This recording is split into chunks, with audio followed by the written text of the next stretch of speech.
Officer की गंवार पत्नी चटाक चटाक घर का दरवाजा खोलते ही अजय ने अपनी पत्नी रमा के गाल पर जोरदार दो थप्पड़ मारे। अचानक पड़े थप्पड़ से रमा जमीन पर नीचे गिर गई। यह देखकर पास रमा की 2 साल की बेटी उसे पकड़कर रोने लगी। रमा ने गालों पर हाथ रखते हुए कहा, अजय, ऐसा क्या किया मैंने? फिर अजय ने दांत पीसते हुए गुस्से में कहा, रमा, तुम्हें मैंने मना किया था ना कि तुम पार्टी में किसी के सामने अपना मुंह नहीं खोलोगी, किसी से भी बात नहीं करोगी। जाहिल गवार कहेगी, जरा भी शर्म नहीं आती तुम्हें? अचानक पड़े थप्पड़ से रमा सक पका गई थी। उसकी आंखों में आंसू आ गए। उसे समझ नहीं आ रहा था कि आखिर गलती क्या हुई। रोते हुए कांपती आवाज में उसने दोबारा कहा, लेकिन मैंने किया क्या? अजय ने गुस्से में तमतमाते हुए कहा, अच्छा किया क्या? क्यों कहा कि मुझे अंग्रेजी में आपकी बात समझ नहीं आई। आप हिंदी में पूछिए तो मैं आपको बता सकती हूँ। तो रमा को ध्यान आया कि उसने अजय के साथी अफसर की पत्नी के साथ हिंदी में बात की थी, क्योंकि रमा को अंग्रेजी बोलनी नहीं आती थी। गांव के कॉलेज से बीए पास रमा की शादी उसके बड़े पापा ने अपने नज़दीकी मित्र के बेटे अजय से करा दी, जो एक सरकारी अफसर था। रमा के पिता किसान थे और माँ एक सामान्य गृहिणी। रमा अपने माता पिता की इकलौती संतान थी। अजय के घर वाले भी मोटे दहेज के लालच में आकर शादी के लिए तैयार हो गए। रंग रूप और गुण से सुंदर, बहुत व्यवहारिक और सामाजिक स्त्री थी। इसके विपरीत अजय अहंकारी व्यक्तित्व का पुरुष था। उसे अपने पद और प्रतिष्ठा का इतना अभिमान था कि उसके आगे वो किसी को कुछ नहीं समझता था। खासकर अपनी पत्नी रमा को तो वह हमेशा से अपनी पैर की जूती समझता था। उसके लिए पत्नी का मतलब सिर्फ उसकी शारीरिक जरूरतों को पूरा करना और घर में दबा कर रखना था। 3 साल की शादी में ऐसा कोई दिन नहीं था जब अजय ने रमा को उसके पढ़ाई और नौकरी पेशा ना होने पर तंग ना कसा हो या उसके साथ हिंसा न की हो। बात बात पर रमा को थप्पड़ मारना तो उसके लिए आम बात। रोज रोज की मारपीट से रमा परेशान हो चुकी थी, लेकिन आज उसने तय किया कि वह अब चुप नहीं रहेगी। उसने खुद को संभालते हुए आंखों से बहते आंसुओं को पोंछते हुए अजय से कहा, हाँ, मुझे नहीं आती शर्म इस बात को स्वीकारने में कि मुझे फर्राटेदार अंग्रेजी बोलनी नहीं आती, लेकिन इस वजह से मेरा कोई वजूद नहीं। इस बात को मैं नहीं मानती। रमा के जवाब को सुनकर अजय ने फिर रमा के बालों को खींचते हुए कहा, जुबान चलने लगी है, खोल कर सुन लो। 2 कौड़ी की औकात नहीं तुम्हारी, ना ही तुम्हारा अपना कोई वजूद है। जिस दिन मैंने तुम्हें छोड़ दिया ना, उस दिन लोगों के घर घर जाकर नौकरानी की तरह जूठे बर्तन धुलोगी और झाड़ू पोछा करोगी, तब जाकर मुश्किल से पेट भर पाओगी। लेकिन सम्मान और इज्जत तो भूल ही जाओ, क्योंकि तलाकशुदा स्त्री को समाज में सम्मान नहीं मिलता सिवाय तिरस्कार के। समझी तुम? मेरी पत्नी हो एक सरकारी अफसर की पत्नी, इसलिए लोग तुम्हारी इज्जत करते हैं और यही तुम्हारी पहचान है।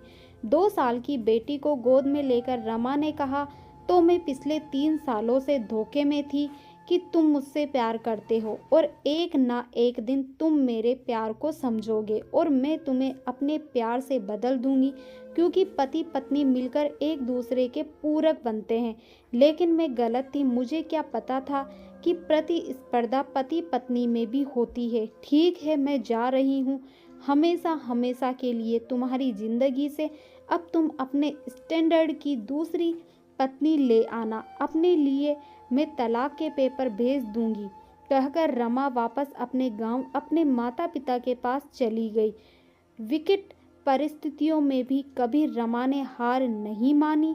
समाज के ताने उल्हाने सहती रमा अब सामाजिक कार्यों में जुट गई और अपने दर्द को कलम की सहायता से डायरी के पन्नों में समेटने लगी। लेकिन कहते हैं ना कि सूर्य की तेज रोशनी को काले घने बादल भी नहीं ढक सकते। उसी प्रकार रमा की प्रतिभा भी कब तक समाज से छिपी रह सकती थी। रमा को भी प्रसिद्धि मिली पूरे 20 साल बाद। अथक कड़े परिश्रम के बाद आज जब रमा और अजय का आमना सामना हुआ तो पुरानी सारी कड़वी बातें याद आ गई। भीड़ में पूरा सभागृह तालियों से गूंज रहा था। आज रमा की उपलब्धियों के सम्मान में, आज उसे महामहिम राष्ट्रपति से समाज में महिला के सामाजिक सुधार एवं उनके लिए रोजगार पैदा करने के साथ साथ घरेलू हिंसा की शिकार महिलाओं को न्याय दिलाने एवं उनकी शिक्षा के लिए जागृत करने के लिए पुरस्कार मिलना था। हिंदी में सबसे मिलजुल कर बात करती भीड़ में आज अजय भी हाथ बांधे पीछे लाइन में खड़ा हुआ था, नजरें झुकाए। अजय को आज समझ में नहीं आ रहा था कि जिसे वह गंवार समझता था, दरअसल वह तो बहुमुखी प्रतिभा की धनी थी। आज समाज में प्रसिद्ध लेखिका और समाज सुधारक थी, जिसका सब सम्मान करते थे। आज उसे आगे बढ़कर बधाई देने में भी संकोच हो रहा था।